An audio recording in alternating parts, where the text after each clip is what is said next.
Olá, boa tarde, gente, bom dia, boa noite, né?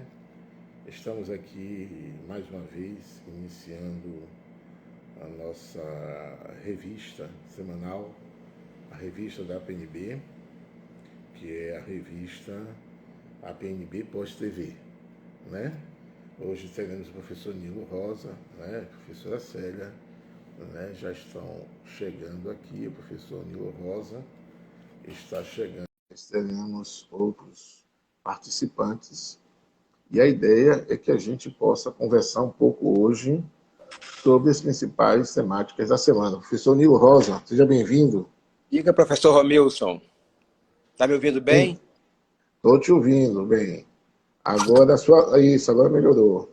Hum, Então, como eu estava dizendo, nós estamos aqui mais uma vez, né, dando início a essa revista da APNB Pós-TV, é uma revista audiovisual, né, virtual, aonde a gente tem, né, a Associação de Pesquisadores Negros e Negras da Bahia, representada por várias universidades, são professores, doutores, mestres, estudantes, funcionários das universidades públicas e privadas, né, que conta com apoio, né, também, né, da financeiro, principalmente do Grupo Carrefour, do Fundo Brasil e outros órgãos e outras pessoas que, de uma certa forma, dedicam seu tempo e dedicam sua atividade para estar aqui. Né? Professora Sandra aí também conosco, né? Professora, né? Seja bem-vinda, professora. E então a ideia é essa, né? Que a gente possa conversar, trocar ideias, né? Dos principais fatos que foram notícias essa semana, né? E aí nós temos hoje, né? O professor Nilo que irá também falar, professor, e outras pessoas que vão participar. Então esse é um bate-papo, não é uma live, uma aula, é na verdade uma conversa informal, aonde pesquisadores, professores que são da área ou que não sejam da área, vão fazer algumas reflexões e fazer algumas observações sobre a temática que em voga. Neste caso aqui, trabalharemos hoje com a temática formação política, eleição e religião, né? Isso porque são fatos que, de uma certa forma, perpassaram a nossa, as noticiários, as redes sociais essa semana. Então, nós iremos trabalhar hoje, iremos esforçar. Eu estou fora hoje do local que geralmente eu estou, né? Eu estou numa comunidade e por isso estão vendo aqui eu fora, né? Das questões. E aí, sem mais delongas, eu vou passar a palavra para o professor Nilo, das boas-vindas, e a gente começar a um pouco da reflexão sobre essa temática. Professor Nilo, fique à vontade. bom dia, professor Romilson. Bom dia a Aí que todos a e todas. porta abriu aqui, deixa eu fechar a porta aqui. Bom dia a todos e todas que nos acompanham nesta conversa, nessa pós-TV. Agradeço àqueles que vão participar e que participaram. Estamos viabilizando talvez um horário mais adequado, né? E a formação mais institucional da revista, na medida em que ela, como disse Romilson, como vem dizendo Romilson, nós estamos ainda num período experimental. Os temas hoje são interessantes, que são temas da semana, mas a gente vai fazer também, eu quero também introduzir uma discussão mais a nível internacional, que é o caso que eu vou enquadrar no caso da religião, né?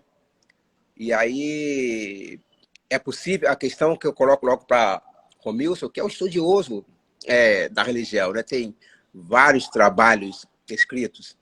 É possível um Estado teocrata, Romilson? Essa é uma pergunta que essa semana me incomodou muito. É possível um Estado teocrata? Veja só, Nilo, repare, quando a gente pensa numa disciplina que a gente trabalha na área do direito, principalmente, que chama Ciência Política e Teoria Geral do Estado. Né? Quando a gente começa a estudar essa disciplina, a gente pensa a origem do Estado. Né? A primeira coisa é a gente saber o que é o Estado, como é que ele se origina. A gente tem uma concepção muito do Estado moderno, o Estado pensado a partir de Montesquieu, a partir de Jean-Jacques Rousseau, dos contratualistas, né? Thomas Hobbes, né? Então, essas pessoas, os contratualistas e outros, que vão dar a origem a pensar o Estado moderno, né? E que tem toda uma construção desse Estado moderno. Mas construir a palavra não quer dizer construir a noção. A noção de Estado, ela está para mais além do que do presidencialismo, do que do parlamentarismo, do que dessa leitura que Montesquieu, principalmente, né, entre outros, né, e outros, né, os contratualistas trazem essa ideia dos três poderes, entre o legislativo, executivo e judiciário. Tem a questão dos reis, né, a questão dos reis e tal. E comumente a gente chama que o Estado teocrático é o Estado islâmico, por exemplo, né, onde o próprio líder político também é um líder religioso, e a religião é fundamental na concepção do Estado. Originalmente, o Estado teocrático é aquele onde Deus, né, é quem seria, né, que o governante dessa concepção. A gente geralmente costuma dizer que, por exemplo, o Estado faraônico, onde o faraó se dizia Deus, né? Então, que não é bem assim. Depois eu vou dizer, isso é o que a gente tem oficialmente como a literatura relatando sobre essa questão da relação entre Estado, religião, Estado e teocracia, né? Que se opõe à questão da democracia. Então, a gente tem o Estado faraônico, o Estado absolutista, né? Onde o rei se diz, eu sou o Estado, né? Então, nós temos diversas formas de entender a relação com o Estado, com a teocracia, com a democracia, com a ditadura, com o parlamentarismo, com o presidencialismo. Somos vários ao longo da modernidade, ao longo da compreensão do que é. Eu acho que é possível se pensar o Estado de uma outra forma, que não apenas essa relação. Se a gente for pensar outras culturas, como as culturas indígenas e as culturas africanas primitivas, não tinham essa ideia de Deus, né, como nós temos. Deus, um personagem, uma pessoa, antropomorfizar Deus, né, transformar Deus como uma pessoa. E aí o governante, né, é o símbolo da relação entre Deus e os homens. Isso existe uma série de problemas que eu não estou dizendo. Só fiz essa introdução, professor Nilo, para dizer assim, eu acredito que é possível se pensar e se repensar o papel do Estado, a função do Estado e a função do governante. Religião, até porque a religião é um conceito também ocidental, é um conceito civilizatório. Qual é a religião dos tupinambás? Qual é a religião dos machacalis? Qual é a religião dos iorubás primitivos? Qual é a religião? Então, determinados povos não tinham essa separação, não tinham essa construção, que é uma construção cultural, ocidental, né, de religião. Então, respondendo concretamente sua pergunta, eu acho que não. Eu acho que hoje, na modernidade, nós não podemos ter um Estado teocrático, porque até a concepção de Theo como Deus, uma escrita grega, né, Theos como Deus, está muito complicado. A gente precisa definir, né, o que quem é, o que nós estamos chamando de Deus, né, para que a gente entender o Estado e entender essa relação. Eu coloquei a questão por duas razões. Existem efetivamente várias razões. A primeira é no nosso momento político, onde alguns segmentos religiosos exercem um papel significativo no eleitorado. Essa é uma questão. A outra questão, que é a questão internacional, é a questão do Irã. né? Nós estamos vendo aí o que estão chamando de revolta dos véus. Há previsões, inclusive, de que o regime dos Ayatollahs pode cair em função da violência que é exercida sobre o conjunto da população. Não conheço o Irã, não tenho muitas informações, mas sobre as mulheres, a violência é surpreendente. Existe uma coisa chamada de polícia dos costumes, né? Polícia dos costumes. Coisa mais ou menos parecida com o nosso DOPS, aqui no tempo da ditadura civil-militar. Então, essas duas coisas, lá no Irã, nós temos um Estado teocrático, né? Onde os Ayatollahs têm um poder maior. Eles dão as regras, eles ditam os costumes com base na sua literatura, não tenho conhecimento, né? A notícia que me chega é através da imprensa internacional. Então, assim, é possível, são 40 e tantos anos de regime, digamos assim, para simplificar, teocrático, né? E, claro, a pressão internacional coloca o Irã, especificamente, numa situação muito difícil do ponto de vista econômico. O embargo do petróleo,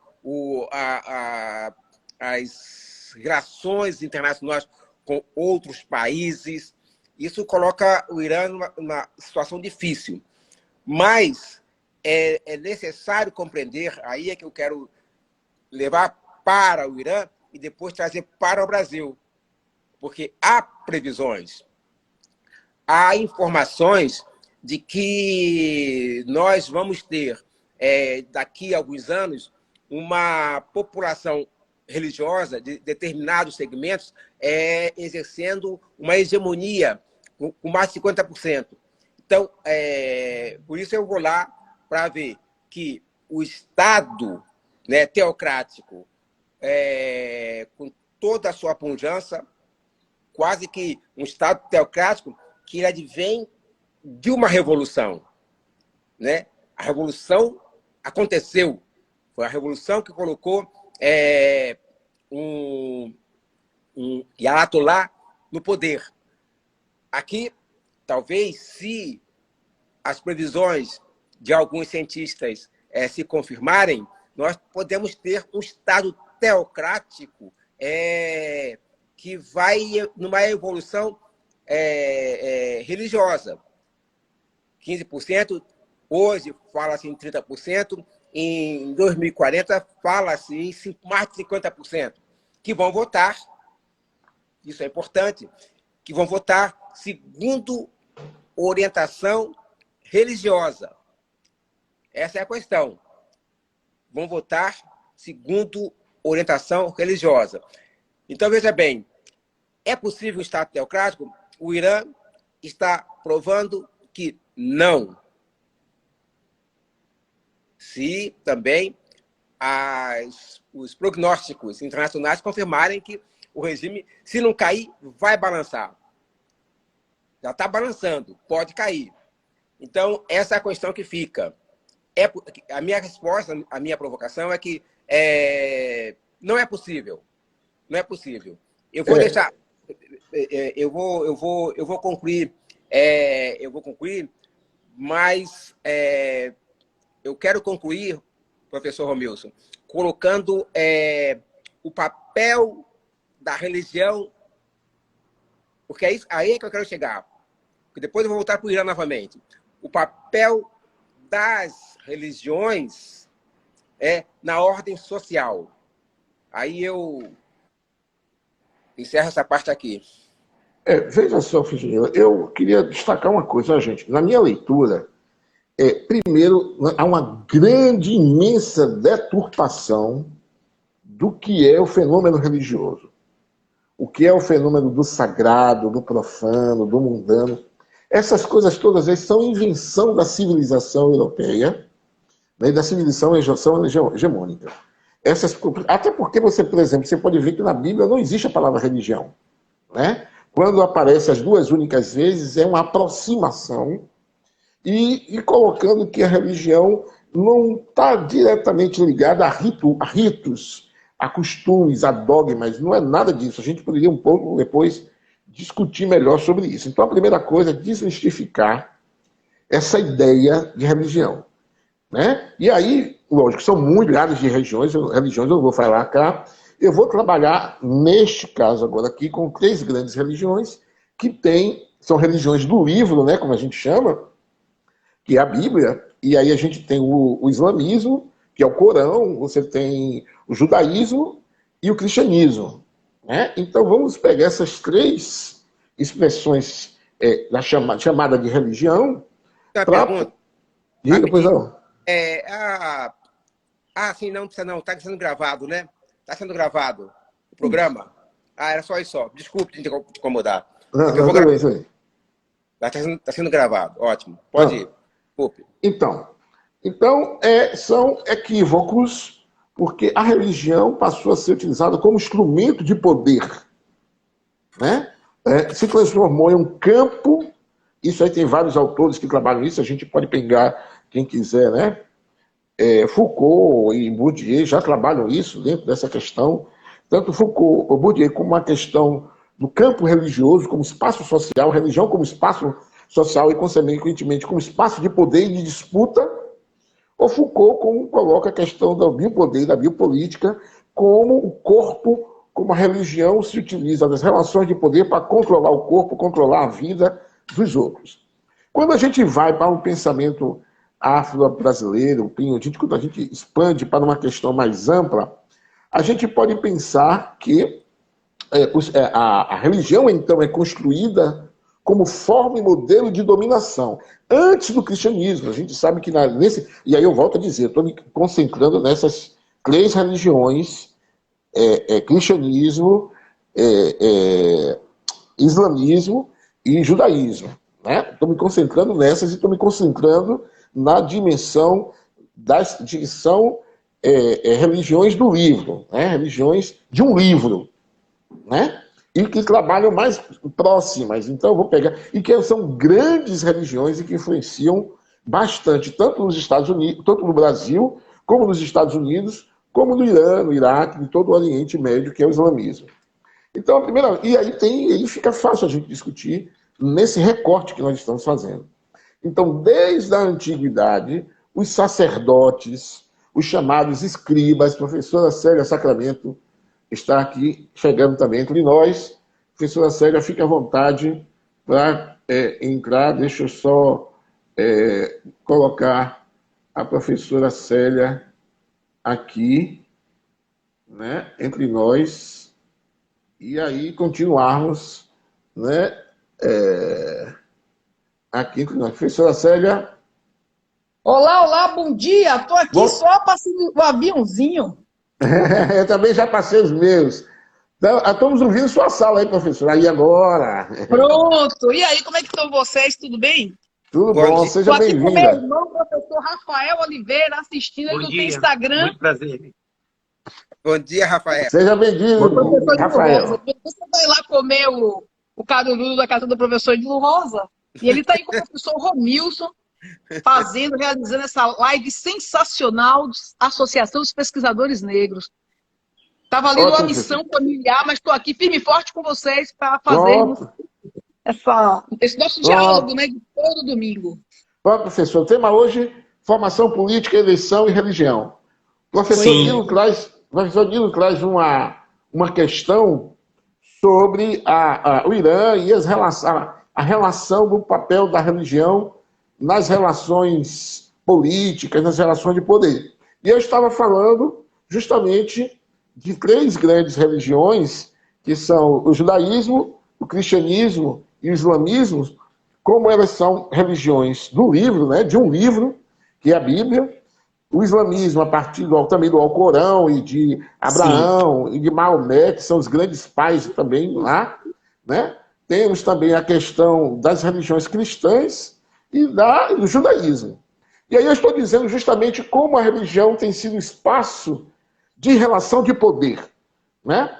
Isso desde as épocas antigas, desde a época... E aí eu volto a falar, estou fazendo um recorte nas tradições, né, que tem como base a Bíblia, e aí mostrando como desde as tradições dos sacerdotes, dos escribas, dos levitas, que eram fariseus, saduceus, que eram grupos que se misturavam numa relação entre religião e política, eram grupos, né? E como desde aquele tempo, né? Desde aquele tempo, antes da Era Comum, antes do cristianismo, né? No chamado Primeiro Testamento na literatura bíblica, a gente tem os sacerdotes, os escribas, os reis, né? Os profetas, em relações de poder, né?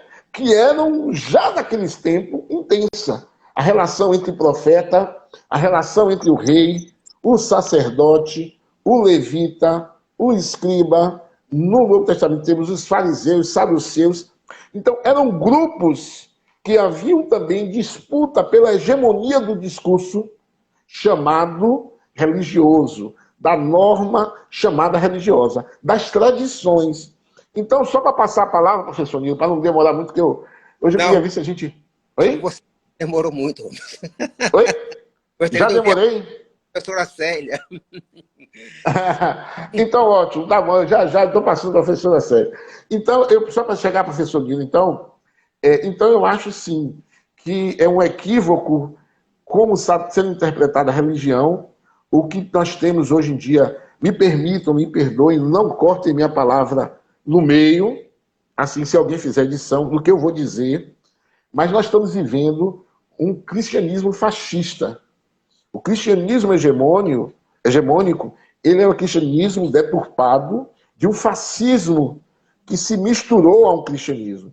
Um determinado momento eu vou poder esboçar sobre isso, discutir sobre isso, e também o islamismo. Então a religião se fascizou, não sei se o termo é isso, mas tornou-se fascista, né? Se misturou na deturpação da interpretação do texto bíblico e da interpretação do que é o poder. Deus enquanto expressão de poder, que tem a ver com o Estado também. Então eu só queria fazer essa colocação e passar a palavra para a professora Célia. Então, professor Nilo, concordo com o que o senhor colocou. Essa religião, o Estado, não pode ser interpretada como está sendo interpretado. Isso tem sido uma deturpação da literatura bíblica, e alguém que quiser comentar aí pode falar, pode discutir a minha provocação. Comentem aí, gente, não se esqueçam de dar o like, de dar a curtida e de seguir a gente aí. Então eu queria colocar primeiro essa questão, né? De maneira perversa, de maneira fascista, a religião tem sido usada desde os anos primitivos, né? Mas a gente pode ver isso em Foucault e em Bourdieu também, como instrumento de biopolítica e biopoder. Professora Célia, fique à vontade, professor Nilo, fique à vontade. Essa é a minha colocação inicial. É daí um tema que nós não temos no que discordar. Essa é uma realidade posta. É uma realidade que só não vê quem não quer ver. Está colocada aí, é mundial. Infelizmente, tem as pessoas que estão por ilusão. Essa é, para mim, a gravidade das coisas. E o problema maior, independente da religião, é o ser humano. Que tem, porque queira ou não, o poder religioso é um dom. É um dom dado por Deus e conquistado por todos aqueles que se dedicam ao estudo. Não é à toa, as igrejas protestantes conseguem formar os pastores em um ano, de vez em quando aí. Mas as mais tradicionais, até as protestantes mais tradicionais, como a Batista, a Assembleia de Deus, mas principalmente a Igreja Católica, leva um tempão para conseguir fazer com que o cidadão seja de fato um mentor religioso, né? O padre, ou o pastor principal, etc e tal, né? Tem todo um contexto. Então, saindo da questão religiosa, apesar do tema ser religioso, nós precisamos falar do ser humano, que tem esse poder, e opta por utilizar esse poder como instrumento de manipulação, aniquilação e, principalmente, destruição do outro ser humano.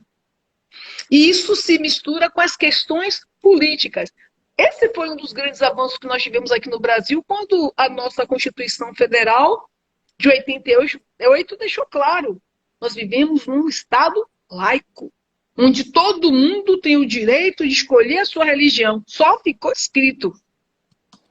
Porque no cotidiano, quando as pessoas dizem que são das religiões de matrizes africanas, por exemplo, é o suficiente para todo mundo não respeitar, ou muita gente não respeitar e ir para cima. E até chegar ao ponto de matar. No contexto mundial, isso não é diferente. Nós estamos vendo lá no Oriente, cotidianamente, mas o que está por trás de todo o conflito religioso lá? As riquezas minerais, petróleo. Né? Então, por trás de toda a discussão religiosa, tem um poder econômico. E a própria Igreja Católica não foi diferente. Quando toda a estrutura que foi montada, eu posso falar porque eu sou católica, viu, gente? Eu fiz essa opção.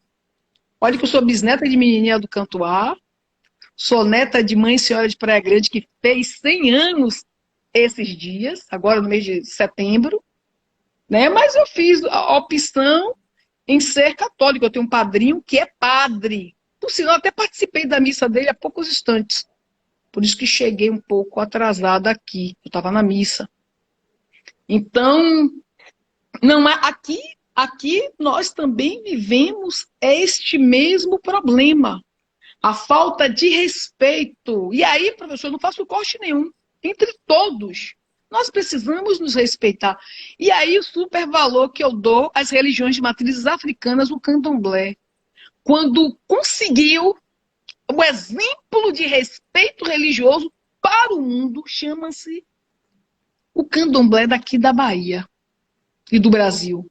Por quê, Célia? Porque conseguiu que pessoas que vieram de várias partes e várias localidades da África, cada um com o seu Deus, e não é à toa os orixás, Ogum, Yansan, Oxum, Oxóssi, todos eles, não vou nominar todos, Iemanjá, Xangô, mas cada um de um lugar diferente, muitas vezes.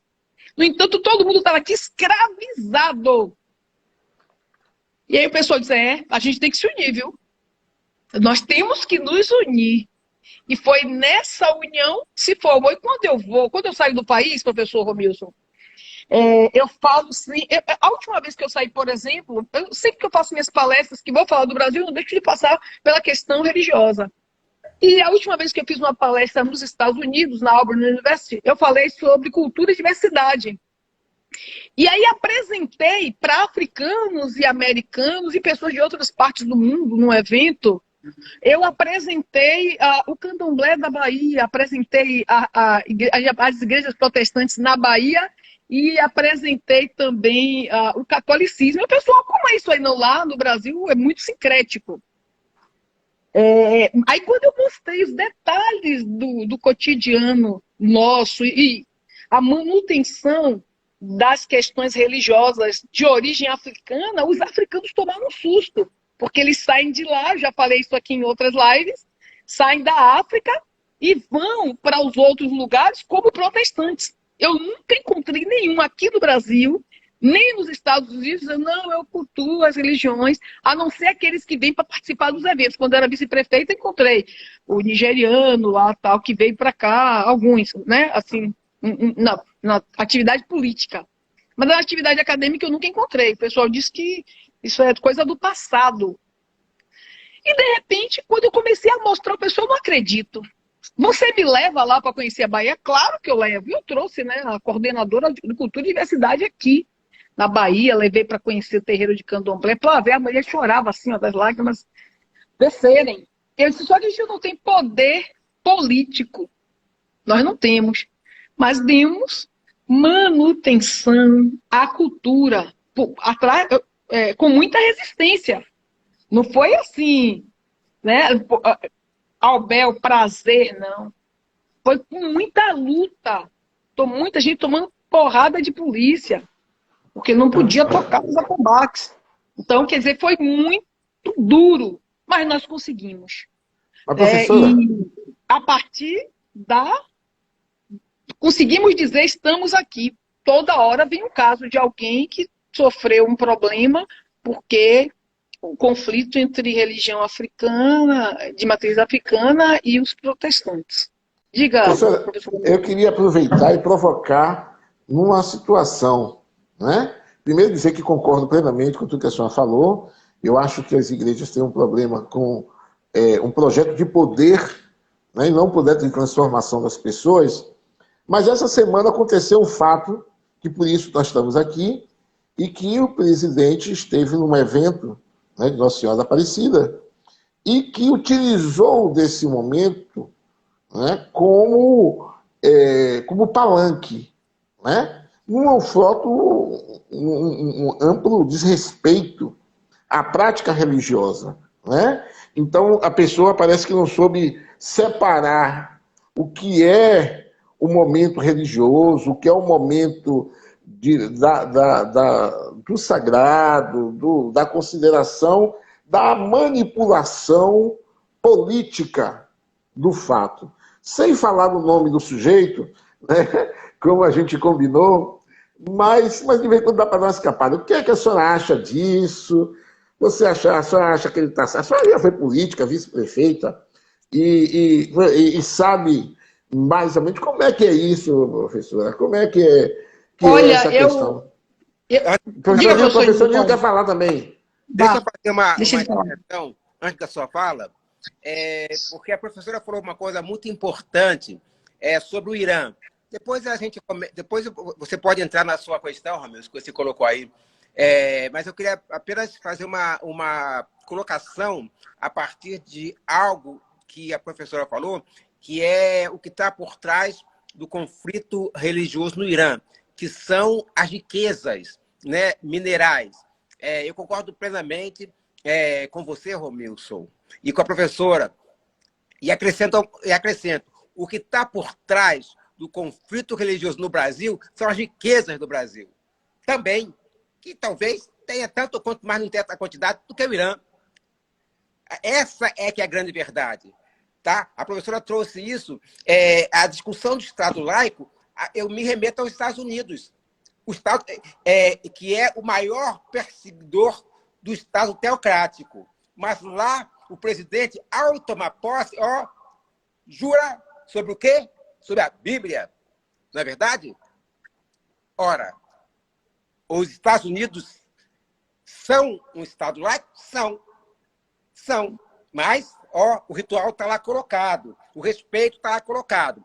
Então, veja bem, o que está por trás, para concluir, para não me alongar muito, o que está por trás dessa questão, e aí a gente pode misturar religião e eleição, não é? O que está por trás é exatamente a riqueza do Irã, petróleo e outros minerais, e do Brasil, todos os minerais, todas as riquezas, desde o sol, desde o vento, desde o petróleo. É isso que está por trás. É isso que está por trás. Não é a fé que os cidadãos têm, e a maioria dos brasileiros tem fé. Uns não têm fé, não acreditam, não têm religião, mas essa é a verdade. E no Irã, quanto nos Estados Unidos, quanto no Brasil, a religião vai dar a permissão de alguns, digamos assim, alguns condutores, né, dessa fé, enriquecerem, de terem uma vida maravilhosa, de terem muitas riquezas, muitas, sabe, fazendas, carros importados, fazer viagem para o exterior, levando milhões de reais. Até na Bíblia, né, nós vimos um caso muito parecido. Então, o que eu quero colocar é que, na verdade, como você colocou, professor, a religião está sendo utilizada como instrumento de campanha política, exatamente porque por trás dessa campanha política tem toda a riqueza que vai ser distribuída. Porque o sujeito que tem fé, ele vai acreditar, né, que após a morte, ele vai encontrar o paraíso.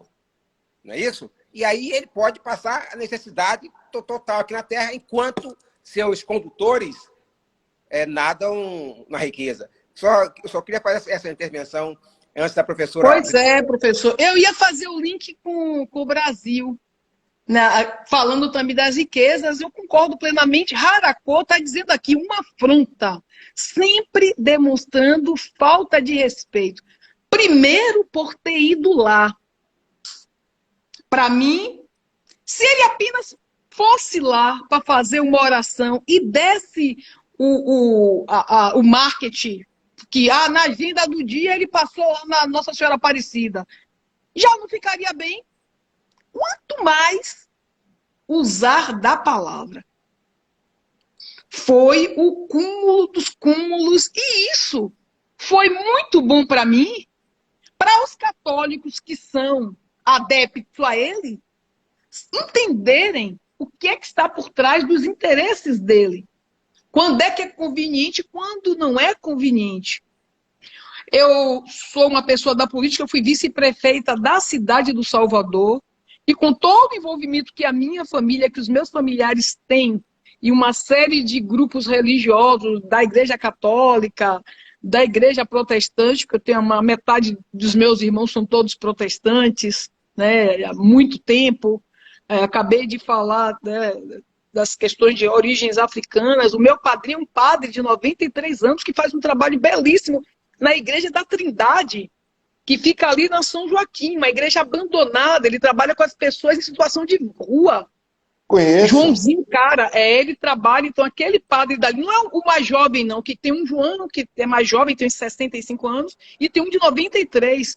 O de 90, eu sou a primeira filhada daquele padre dali. E nem por isso nunca me utilizei de nada disso, ninguém nunca viu. Né? Eu, em nenhum momento, nunca, nem lá no terreiro de Mãe Senhora, nem no canto A, nem na igreja, entendeu? Então, eu acho um absurdo, uma total falta de respeito, total falta de compromisso religioso. Porque até por ele ser protestante, se ele tivesse compromisso religioso, ele deveria ter o entendimento de que precisa separar as coisas para dar a manutenção da fé. Então, é querer brincar com a fé das outras pessoas. E é nessas horas que nós temos que ficar atentos. É um dos trabalhos aqui da Associação dos Pesquisadores Negros e tantos outros grupos, né, atentos para irmos para cima, né, mostrar, ficar registrando durante a semana inteira, né, as questões que vão de encontro. Temos que entender o nosso posicionamento o tempo todo, reiterar e ajudar as pessoas. É nosso papel. Ajudar as pessoas a refletirem. Gente, é só para vocês reflitam se está certo uma situação dessa. Faça uma reflexão, cada um, e analise. Uma pessoa que tem acesso a tantos meios de comunicação, ele não precisava daquilo ali. Não precisava. A professora Miriam Gomes está aqui conosco dando uma contribuição. Ela diz: os instrumentos de controle e enriquecimento historicamente usam a religião em prol dos interesses de uma minoria branca e elitista. Pois é, professora Miriam, exatamente. Então quer dizer, e tudo por conta das nossas riquezas. Eu trabalho com a disciplina avaliação e perícia em áreas rurais, lá na Universidade Estadual de Feira de Santana, onde o professor Nilo Rosa teve a oportunidade de fazer uma palestra no workshop falando da questão tributária. E essa semana eu estava discutindo com a professora de Ciências da Matemática sobre os instrumentos de georreferenciamento da Terra, e onde nós estamos analisando as tantas anomalias ainda não encontradas, não identificadas, estudadas. Nós somos um potencial, assim, fora do comum. O que nos falta? Só as crateras que o pessoal conseguiu tirar da cidade de Caetité, de urânio, e mandaram para a China, para ser beneficiado na China e no Canadá, e voltaram 1000 vezes mais caro. Já dá para justificar que o que nós precisamos é de investimento em pesquisa e tecnologia. Então, um cidadão que é candidato a presidente da República, que deveria estar falando o que é que nós vamos fazer se nós conseguirmos nos reeleger. Nós vamos ampliar os projetos de pesquisa para viabilizar tecnologia, para viabilizar bolsa para professores, para estudantes verem, vamos estudar o que nós temos aqui no Brasil, vamos elevar a situação do Brasil em termos de exploração, não só para estar mandando os produtos em nível de matéria-prima para o exterior, para ser beneficiado e comprar mais caro, mas vamos tratar, porque nós já somos. Como é que nós saímos daqui para sermos bons em outros países, simplesmente porque não há investimento em pesquisa e tecnologia?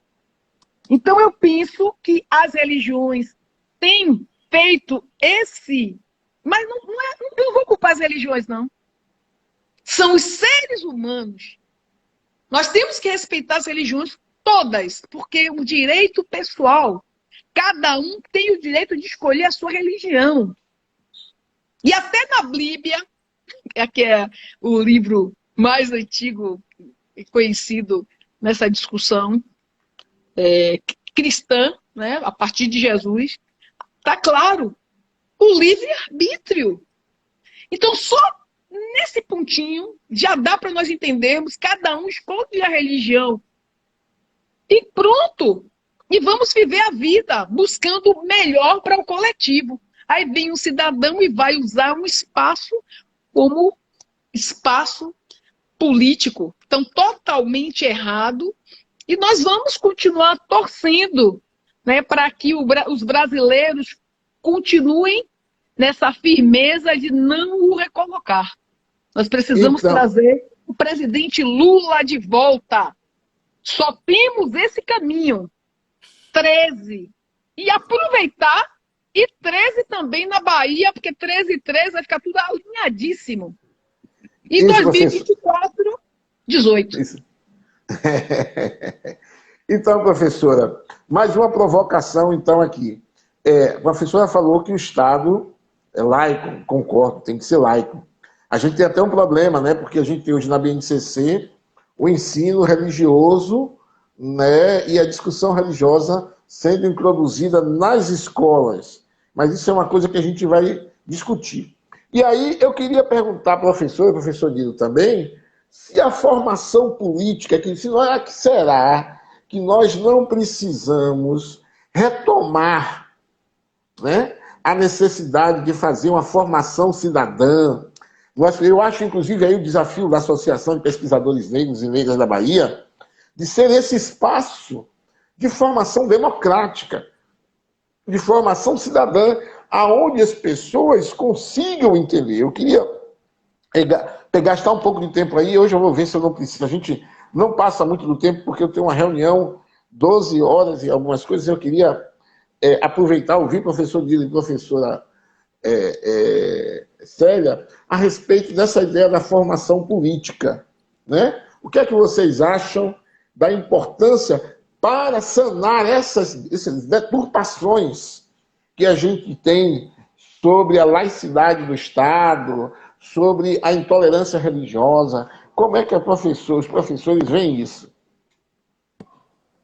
Olha, professor Romilson, deixa eu ser breve, pegando a carona no que falou a professora Célia. Nós precisamos de investimento em ciência e tecnologia, o que não está no projeto dessas elites, como disse a professora Miriam, né? Que são elites brancas, elitistas, né? De uma elite cultural conservadora e de uma elite cultural reformista. Não está no projeto político dessas elites. Mas, antes desse investimento em ciência e tecnologia, nós temos que fazer um investimento e uma formação em democracia. A palavra-chave, que é uma palavra odiada pelas essas elites a quais nós nos referimos, é democracia. E nós estamos entrando agora, só para ser rápido, num processo de engessamento democrático. Vejam bem, nós pegamos um instrumento do Estado laico, que chama-se, vou trazer aqui agora, fundo eleitoral. Aí a gente se surpreende como uma pessoa com rudimentos mentais vira senadora do Distrito Federal. É muito fácil. Foram 3 milhões de reais. Então, as elites culturais conservadoras pegaram alguns ícones, algumas pessoas que têm alguns rudimentos. Por exemplo, no Rio Grande do Sul, o sujeito recebeu 3 milhões e 900 mil reais, meus caros professores. Isso vai enrijecer a democracia. E outros casos específicos. Ou seja, aquele instrumento principal para que a gente chegue aos investimentos em ciência e tecnologia, vai nos faltar 2 pessoas que não têm nenhuma compreensão disso que a professora Célia falou, vão estar lá alavancado por mais ou menos coisa em torno, sem colocar os outros, aquele da boiada em São Paulo, tem mais um no Rio de Janeiro, sem colocar lá, são quase 20 milhões de reais do nosso bolso que foram dados a favor daqueles que negam isso que a professora Célia falou, que é o papel da ciência e tecnologia. Para concluir, Romilson, a formação efetiva e verdadeira só vai se dar quando a Lei 10.639, não por acaso, assinada pelo presidente Lula, não por acaso, não é isso? De 2002, for efetivamente colocada. Nós precisamos, aqui no âmbito dessa nossa revista, discutir a importância dessa lei para exatamente isso que você preza muito, que você trabalha muito, a formação. Desculpe eu ter levado muito tempo. E o presidente Lula sancionou a Lei 10.639 e o cidadão que é candidato ao governo do estado da Bahia, ele não assinou o Estatuto da Igualdade Racial, não assinou nada, e depois usou o dinheiro do fundo, né, porque se diz que é pardo, quer dizer, sempre os interesses econômicos. Então, esse candidato aí também não assinou, não tem compromisso nenhum com a questão, mas foi buscar o dinheiro. Então, agora eu sou pardo para pegar o dinheiro. Mas a professora Miriam... O partido dele, só para fazer essa observação, o partido dele entrou com uma ação no Supremo contra as políticas afirmativas. Você foi. Lembra? Agora lembra, né? Lembro. Era outro número. Pois é. Mas só que nós temos memória, um poder da ancestralidade. Esse fato de termos memória é fantástico. Porque nós vamos... E aí, pesquisem aí agora. A pessoa joga no Google, e é mesmo, não voltou não. E é mesmo, tal, entrou mesmo com o processo, acabou. E a professora Miriam está dando uma contribuição fantástica, que ela está dizendo o seguinte: obrigada, professora Miriam, pela sua contribuição. Nossa colega lá da Universidade Estadual de Feira de Santana. Pois é. Segregar o conhecimento é importante. Religioso, filosófico, científico e popular. Cada estrutura socioeconômica precisa se apropriar do que, de fato, cabe conhecimento em prol da formação política. Então, que é exatamente ela está respondendo a sua pergunta aí para o professor Romilson. E eu concordo com a professora Miriam, eu não tenho dúvida nenhuma que nós temos esse entendimento, não só por sermos pesquisadores, mas por, antes de tudo, eu particularmente, eu venho da pobreza extrema. E ter feito, eu gosto muito daquela música, nós vamos introduzir aqui um momento musical assim, de 30 segundos. Você não sabe quanto eu caminhei para chegar até aqui. Pois é, né? Cidade Negra. Então, uma loucura, gente. Para nós todos, professor Nilo e tantos outros. Né? E, de repente, as pessoas se usam desses conhecimentos sempre para os benefícios. Quem são essas pessoas que nós estamos falando? É a elite que sempre esteve no poder. Então, de fato, Nós precisamos criar os canais e as estratégias de formação política. Eu lembro que quando eu fiz parte de uma associação que o professor Romilson também participou, e o professor Nilo Rosa era contribuinte de primeira linha para pagar o aluguel dessa associação. Eu lembro disso, porque eu era contadora. Interessante, né? Eu não fazia a contribuição financeira mensal, mas eu que fazia os relatórios contábeis, o balanço, viabilizei as etapas de registro e discussão dos documentos.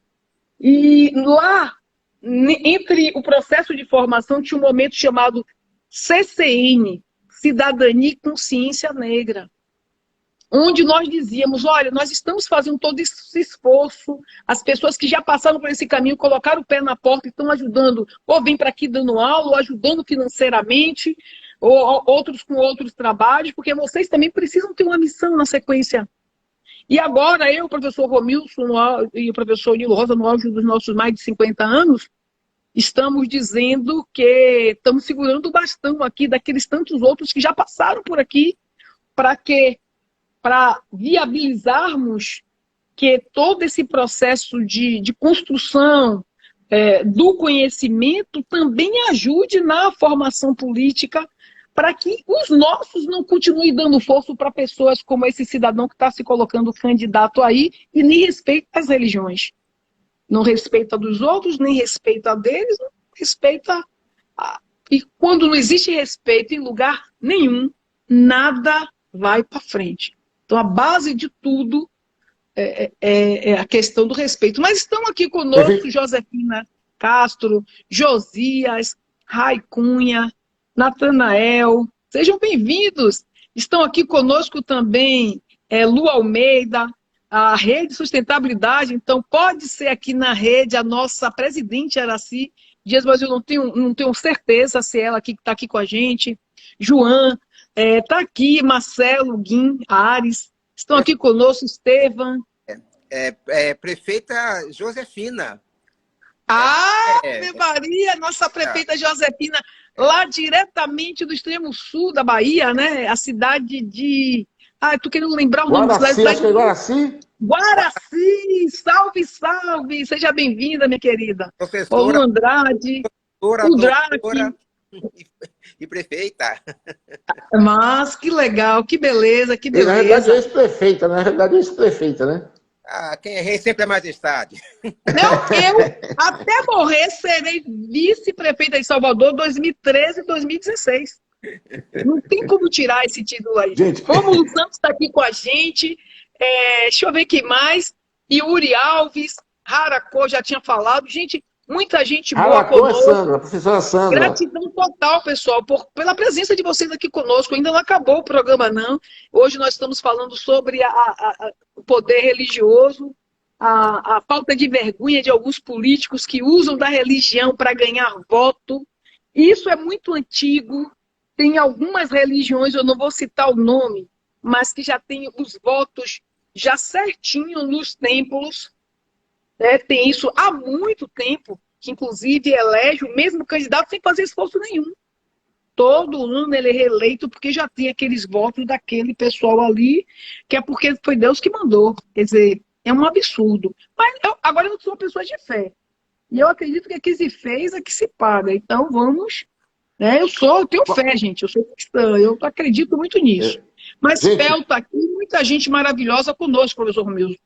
Pronto, perfeito. Gente, não se esqueçam de dar o like, de fazer dar curtida, de se inscrever no nosso Instagram, de compartilhar, que isso é importante para nós. Hoje nós iremos terminar um pouco mais, vamos ainda ter o último bloco, mas eu vou pedir para os professores que sejam mais sucintos nesse último bloco, porque eu tenho uma reunião agora. Quer dizer, na verdade eu estou em uma outra reunião, né, mas eu disse que ia chegar um pouco mais tarde. E aí eu queria que os colegas fizessem as considerações finais, né? Já somos 5 minutos para as 12 horas, e que os colegas fizessem suas últimas considerações, levando aí uma provocação. Quais seriam os temas importantes na formação política? Será que a gente precisaria saber o que é Estado, quais são as teorias do Estado, precisaríamos saber o cidadania, orçamento público, saber lidar o que é PPA, LDO, LOA, saber o que é os conselhos municipais, participação popular. Queria ouvir, nesse bloco final, os professores, né, e a professora e professor, Guilherme e a professora Célia, e aí fizessem também as considerações finais, né, para que a gente, antes que eu me esqueça, a gente, como o professor Nilo falou, é apenas um teste ainda, nós estamos testando. Depois dessas eleições, o programa voltará com uma roupagem nova, né, com uma outra configuração, né, e a gente vai começar a pensar. Agradeço a todas e todos que estão participando. E aí fica aí a palavra ao professor Nilo, professora, para as considerações finais e dizerem o que é necessário para se fazer uma formação política. Além do que a professora Miriam já falou. Professor Romilson, está perguntando aqui. Queria perguntar para os professores sobre a declaração do presidente. Pintou um clima sobre as meninas venezuelanas entre 14 e 15 anos. Fala, professora. Eu posso fazer até meu comentário, mas vá, professor Romilson, que ele está perguntando para a gente. Não, repare, isso é uma questão grave. Eu vou fazer meu... Oi, sim, professor. Eu quero agradecer, dizer isso mesmo, que a gente vai... Não, mas é Marcelo Guimarães. Marcelo Guimarães fez uma pergunta para a gente. Mas ele falou assim, queria perguntar para os professores sobre a declaração do presidente. O presidente falou assim, pintou um clima sobre as meninas venezuelanas da Venezuela entre 14 e 15 anos. Ele falou isso. Professora, responder essa questão, eu não vou entrar nesse detalhe não, porque eu queria só colocar uma questão, responder só a questão que o Romilson falou. Para mim, a formação tem que ser uma formação sobre cultura. Sobre cultura. E nesse ponto, a Lei 10.639 é fundamental. É sobre essa lei que nós temos que fazer a formação, se for uma formação da Associação de Pesquisadores Negros. Desculpe, professor. Professor Nilo, e essa lei, inclusive, foi completada colocando também os estudos indígenas com a lei... 11.645. 11.645. 11.645. Pronto, então, quer dizer, essas duas leis juntas já ajudam. Agora, eu penso diferente. Para mim, a base de tudo, na formação política de todo cidadão, tem que começar pequenininho na escola, com a Constituição. Nós temos que saber quais são os nossos direitos. Para mim, a base da formação política de todo mundo, de todo cidadão, tem que começar na escola ali, ó. Os meninos, todo semestre, deveriam ter, ó, isso aqui é a Constituição. O que é isso aí? Ela está dizendo quais são os seus direitos. E tal, todo semestre tem que estar vendo aqui a cidadania aí, vamos lá. Ó, todo mundo. Vocês estão sabendo que tem o artigo 1º da Constituição, que está dizendo quais são os direitos, tal. E aí, essa mesma Constituição vai falar de orçamento, vai falar de tudo, professor. Nossa Constituição é bem... E aí vai falar das regulamentações, porque foi a Constituição que disse que todas as pessoas precisam ser respeitadas. E é em função do que está estabelecido lá na Constituição que viabilizou a construção da Lei 6.639 e tantas outras. Então, para mim, a base da formação política, no meu ponto de vista, passa... Conhecer a Constituição é um poder. E a maioria das pessoas, e eu vejo pessoas com formação superior, não conhecem a Constituição. Não conhecem. Então, infelizmente... Agora, respondendo a pergunta de Marcelo Guimarães, que pergunta sobre a declaração. Veja, o Brasil, ele bate recorde na questão relacionada ao abuso de crianças e jovens. E ele apenas está dizendo, reafirmando, que ele faz parte do grupo que adota essa prática, que não respeita, né, uma pessoa que está em fase de formação. Porque você dizer uma pessoa que é um presidente do país, que não sei se tem filhas, mas filhos ele tem, mas deve ter sobrinhos, netos, etc e tal. Não cabe para ninguém fazer um comentário desse, quanto mais para aquele que se diz isso aí. Deveria ser o suficiente para qualquer jovem que viu ele fazer essa fala se colocar na condição de tenente eleitoral do presidente Lula. Porque não tem nexo uma fala dessa. Ele está dizendo que, inclusive, ele faz parte do grupo dos homens, né, que abusam de jovens nessa faixa etária, até mais jovens. Porque existe no Brasil, oficialmente, há muito tempo, né, o tráfico de jovens para esses caminhos de prostituição, etc. e tal. Então, e foi isso que ele falou quando ele disse ali, pintou um clima entre as meninas entre 14 e 15 anos. É muito triste. Isso. Nós estamos chegando ao final, né? Eu acho que só para dar minha contribuição... Agradecer a todos que estiveram aqui com a gente, né, professor Romilson? Quero agradecer. A professora Miriam falou mais uma coisinha. Posso ler? Pode. Obrigada, professora Miriam. Está dizendo aqui, ó, importante discutir o papel dos cidadãos desde o voto até o acompanhamento da transparência da transparência pública em prol dos interesses públicos, em prol dos interesses coletivos. Valeu, professora Miriam. Nós temos falado muito sobre esse aspecto e hoje nós já temos os canais. Né? Todo mundo sabe a vida de todo mundo, é só pesquisar. Então, mas só que tem pessoas que não têm essas informações, que não sabem, inclusive, como pesquisar, porque para pesquisar tem que ter acesso às tecnologias.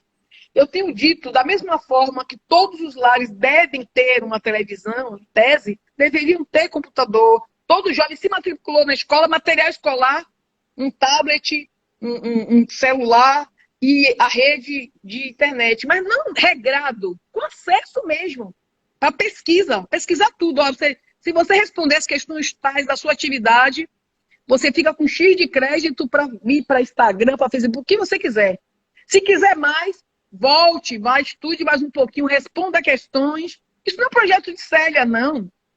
Isso é um projeto de um professor, projeto que já foi apresentado até no Senado. E o pessoal não compra a ideia. Por quê? Porque não tem interesse no crescimento e desenvolvimento da população a partir da educação. Eu fui salva pela educação. Então, eu conheço muitas pessoas que, como eu, podiam ter tido uma vida diferente. Mas não tiveram, sabem por quê? Oportunidade. E o caminho do conhecimento, da educação, é que dá essa condição para todos nós. Então, muita gratidão por todos vocês. Me perdoem ter chegado atrasada, mas eu tive atraso lá na missa. Em geral, eu chego 10h30. Então, mas hoje não deu. Mas um abração, até a próxima semana. E vamos continuar aí rentes, que nós temos uma missão. Eleger o presidente Lula. É 13 lá e 13 aqui no estado. Professor Jerônimo, uma pessoa séria, meu colega, eu estou na universidade há mais de 27, acho que ele entrou em 2000 na UFES, então, mais de 20 anos de amizade, uma pessoa séria, comprometida, agrônomo. Então, votem no professor Jerônimo para governador da Bahia e Lula.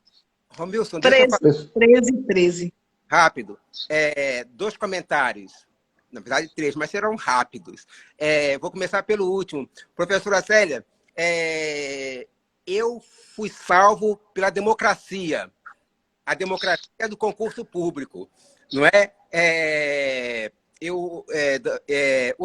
Outro ponto, veja bem, Romilson, cuidado com o que esse cara fala. Esse cara, ele... diz assim, ele falou porque ele é maluco. Não, ele não rasga dinheiro, ele não come cocô e dinheiro ele desvia para a família dele. Então, tudo que esse cara fala tem um objetivo. E o terceiro, Célia, é o Jerônimo. O Jerônimo é meu colega de trabalho. Sentei com o Jerônimo várias vezes em bancas. É um cara seríssimo. Então, eu faço dos meus votos, eu faço das suas palavras meu voto. Porque, na verdade, sei da competência, da seriedade, meu colega de trabalho mesmo. Então, nós estamos bem aqui na Bahia. Eu queria só pedir desculpa por essa interrupção da professora. Depois a gente discute, professora, se é a democracia ou se é a educação. Ou são os dois. Tá bom, professor. Professor Romilson, a Raicunha 51 está dando uma contribuição bacana. Posso ler? Dá tempo Pode, ainda? professor? Claro, A gente professora. tenta segurar o tempo aí, pessoal, mas as participações vão vindo e são participações importantes. O Rai Cunha está dizendo aqui, ó. Cada vez que ele abre a boca, só sai absurdo. Ainda consegui me surpreender com esses comentários sobre as meninas. É coisa assim, estarrecedor. E dizer que nós temos um cidadão desse na presidência da República, né? Então, Rai está dizendo assim, ele não tem nada de maluco, concordando com o professor Nilo Rosa. Pois é, professor Rafael está aqui conosco nessa manhã, só ouvindo. Dá um alô aí para nossos internautas, para o professor Romilson. Bom dia para todo mundo. O debate muito interessante, né? Que traz toda essa questão. E a gente sabe que, como o professor Romilson colocou logo no começo, a questão que Foucault traz das relações dos micropoderes, e por isso essa formação é que está o grande lance, né? A cola. Porque nenhuma formação passa pelo sujeito, o cidadão, que começa na infância, a professora Célia exatamente colocou. Sem perceber as relações de micropoderes, a gente sabe que pelo viés religioso é muito fácil aquele que está na estrutura de poder manter-se porque assim o é, e legitimar porque assim o foi, e porque as tradições, e porque a cultura, e porque tudo, enfim. Se não entender essa relação dos micropoderes e não começar a formação, né, como um elemento de consciência, é impossível alargar essa possibilidade de chegar até uma formação mais plena e aí sim, de uma forma muito mais criteriosa, agir nos bastidores da política, agir nos bastidores da economia e aí fomentar que, como o professor colocou, que de fato a questão econômica aí se faz presente e inquestionável. Valeu, professor. Muito obrigada. Gratidão total, professor Romilson. Um domingo maravilhoso para todos vocês, internautas, que estiveram conosco toda manhã. Até a próxima semana, se Deus quiser. Sucesso total, professor Nilo Rosa. Fiquem com Deus. Um beijão, pessoal. Beijo, pessoal. Muito obrigado. Não se esqueçam de dar o like, de dar a curtida, de seguir a gente lá na página, @pesquisadoresnegros, @PNB, né? E fazer seus comentários, certo? Até a próxima semana, professora Célia. Beijo no coração, a senhora é muito querida. Viu, professor Nilo também. Até a próxima, gente. Tchau. Tchau.